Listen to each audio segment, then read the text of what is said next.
Como você tem enxergado os desertos da sua vida? Do seu ponto de vista ou do ponto de vista de Deus? 2 Coríntios, capítulo 4, verso de número 17 e 18.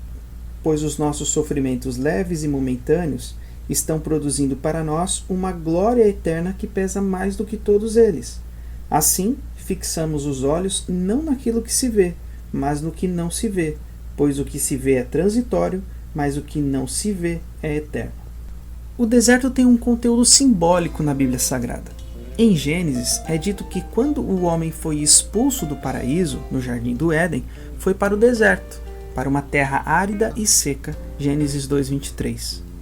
Todos nós queremos viver de paraíso, e o deserto soa em nosso íntimo como um não consigo.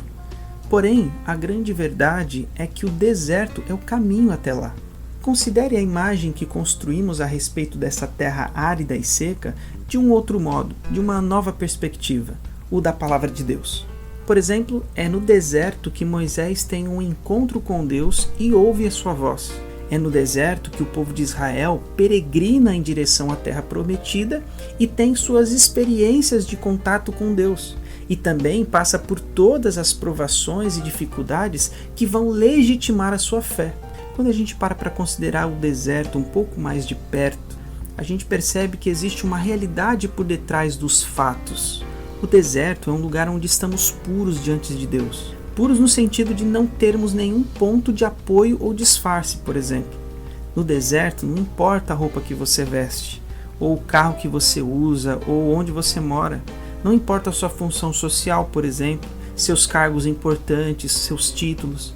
No deserto você está só, literalmente só, entre você e Deus e o diabo na terra do sol.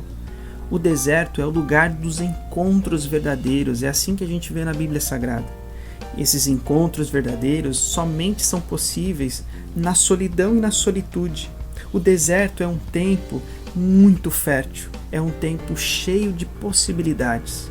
É no deserto, por exemplo, que você é capaz de ouvir a voz do mal, como o próprio Jesus em Mateus capítulo 4, quando foi tentado pelo diabo. Mas é também no deserto que você pode ouvir a voz de Deus. É na quietude do deserto que você encontra a sua identidade mais profunda, psicologicamente falando, o seu eu verdadeiro. O deserto representa a perda, representa sofrimento, representa a privação, o abandono, a rejeição, representa para nós a vulnerabilidade, enfim, aquelas experiências da vida quando descobrimos que todos os nossos recursos não fazem diferença. O deserto é um momento quando você está só, e então se abre uma oportunidade de um encontro verdadeiro com Deus. No deserto não há máscaras nem muletas, só há você e Deus. O tempo no deserto é a hora da verdade, como aconteceu com Jó. Não foi por acaso que Jesus foi levado pelo Espírito ao deserto. Não tenha medo do deserto. Peça a Deus a sabedoria e o discernimento para perceber quando o deserto se constrói ao seu redor.